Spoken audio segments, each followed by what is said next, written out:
3518 जब से Indian market में लॉन्च हुआ था तो मैं बहुत ही खुश था और अब इस ट्रक ने बहुत ही लंबा सफ़र तय कर लिया है। अब इसका चूँकि BS6 मॉडल भी आने लगा है, पर जो BS4 वाले 3518 की बात थी वो बात कुछ और ही थी। उस टाइम ना हमें एडब्ल्यू डालने का झंझट था, ना किसी और तरीके का। चूँकि जिस ट्रक पे मैं बैठा हूँ ये हमेशा अंडर लोड में चला है और अंडर लोड में चलने के बाद इसकी जो कंडीशन है वो बहुत ही लाजवाब है। मैं आपको केबिन के अंदर भी लेके चलूँगा, पर बाहर की बॉडी आपको कैसी लगी कमेंट करना ना भूलें, ज़रूर बताएं मुझे। तब तक के लिए देखते रहिए बिहाइंड द व्हील्स।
जब हम लोग बात करते थे 2016 की 15 की, तो ट्रक के डैशबोर्ड इतने एडवांस नहीं होते थे। ये भी उन्हीं में से एक रीज़न था जब टाटा ने मॉडर्न करने की कोशिश ज़रूर की थी, बट ये एक लेदर विद फ्रेम आने के कारण, ये चैसिस आने के कारण ये उतना ज़्यादा मॉडर्न नहीं था। बट इसका केबिन अब भी बहुत अच्छा लगता है।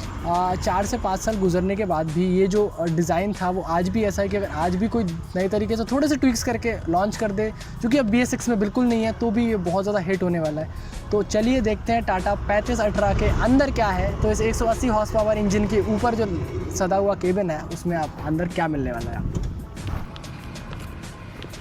यहाँ पे एक मिरर और फिर ये एक और मिरर, तो ये ब्लाइंड स्पॉट मिरर भी है, यहाँ पे दोनों मिरर भी है। साइड में यहाँ पे आपको डाउन देखने के लिए सारे मिरर्स टाटा ने प्रॉपरली कंट्रोल किया हुआ था। यहाँ पे आपको फास्ट टैग मिलेगा और स्पीड वार्निंग्स वगैरह मिल जाती हैं। इतना क्लियर विंडशील्ड से दिखता है, विंडशील्ड बहुत ही ज़्यादा चौड़ी है, इवन मेरे कैमरे में भी नहीं आ रहा है, उससे भी ज़्यादा मुझे ये वाइड लग रहा है। और यहाँ से सारे हमारे बटन्स आते थे कंट्रोल, अभी मैं उस तरफ जाके आपको बताने वाला हूँ। बट यही होता था बेसिकली जो है टाटा का सारा केबिन। पीछे की तरफ वर्थ बहुत ज़्यादा गंदी है तो मैं नहीं दिखा रहा हूँ इस टाइम पे, बट आप समझ लीजिए ड्राइवर्स डोर वगैरह पे हम जाके समझ लेंगे। बट एक बहुत ही ज़्यादा अर्गोनॉमिक पोजीशन, सीट बहुत ही ज़्यादा कंफर्टेबल थी, पैरों के लिए जो स्पेस था वो बहुत ही बढ़िया था। मैं पूरे 6 फीट का बंदा होने के बाद भी आसानी से मेरे पास पैरों के लिए बहुत ज़्यादा स्पेस है। 1 लीटर की बोतल आसानी से आती थी, कप, कुछ पेपर होल्डर्स, कप्स या फिर आपको जो भी इसमें रखना है आसानी से आप इसमें रख सकते थे। और जो विंडोज़ है वो भी काफ़ी आसानी से ऊपर नीचे होती थी। एक एयरीनेस के लिए यहाँ भी था और टाटा ने यहाँ दिया था, हालांकि इसको बाद में कवर कर दिया वेंटिलेशन रेगुलेशंस के कारण। बट ये सनवाइज़र जो है आज भी इस पर पॉलिथीन लगी हुई है, यानी कि बहुत ही ठीक तरीके से इसको मेंटेन किया हुआ है। यहाँ पे एक लॉकेबल ग्लव बॉक्स, एक और लॉकेबल ग्लव बॉक्स और सिंपल सा आता था, यानी कि बॉडी बनाने वालों ने बहुत ज़्यादा मेहनत नहीं की। एक और चीज़ बताऊँगा तो यहाँ पे कुछ गाइडेंस वगैरह यहाँ पे लिखे हुए थे जो कि अब हमारे कोई काम की नहीं है। यहाँ पे ट्रांसमिशन सारा का सारा है, बट हम वो चीज़ देखेंगे उस तरफ जाके। अब जब 2 स्पोक स्टीयरिंग व्हील की बात जब भी होती है तो एक टाटा एक ऐसी पोजीशन आपको देता है जिससे आपको ना सिर्फ चलाने में मज़ा आता है, बल्कि जब लंबे टाइम तक भी चलाते हैं तो आपको थकान बहुत ही कम से कम होती है। यहाँ पे जो हमारे पास बटन्स हैं वो बहुत ही ज़्यादा सिंपल है, यानी कि ये 4 तो डमी बटन्स ही हैं। यहाँ पे जो है आपको एक सैंड है, जो SOS टाटा का फंक्शन था जो मुझे बहुत ही ज़्यादा पसंद था। यहाँ पे आपको सारा का सारा कंट्रोल मिलता है। ABS की वो लाइट्स जो है वो आपको यहाँ से ABS वगैरह ऑन ऑफ करने का हेल्प वगैरह, हेडलाइट लेबलिंग वगैरह यहाँ से मिल जाती है। काफ़ी अच्छा पहले और नीट एंड क्लीन जो है वो आता था हमारा इंस्ट्रूमेंट क्लस्टर। यहाँ पे आपको टेम्परेचर, एयर प्रेशर देखने को मिलेगा, RPM भी देखने को मिलेगा, साथ ही साथ स्पीड देखने को मिलेगी। 80 पे लिमिट थी तो 140 तक देने की कोई आवश्यकता नहीं थी, उस जगह कुछ और भी दे सकते थे। बाकी फ्यूल मीटर है और दोनों तरफ जो है एयर टैंक का इक्विलिब्रियम में प्रेशर होना चाहिए तो उस चीज़ के लिए। बाकी बहुत ही ज़्यादा सिंपल था, कुछ ऐसे बहुत ही ज़्यादा ऐसा नहीं लगा कि ड्राइवर उलझ जाए चलाते टाइम या कोई भी प्रॉब्लम आए।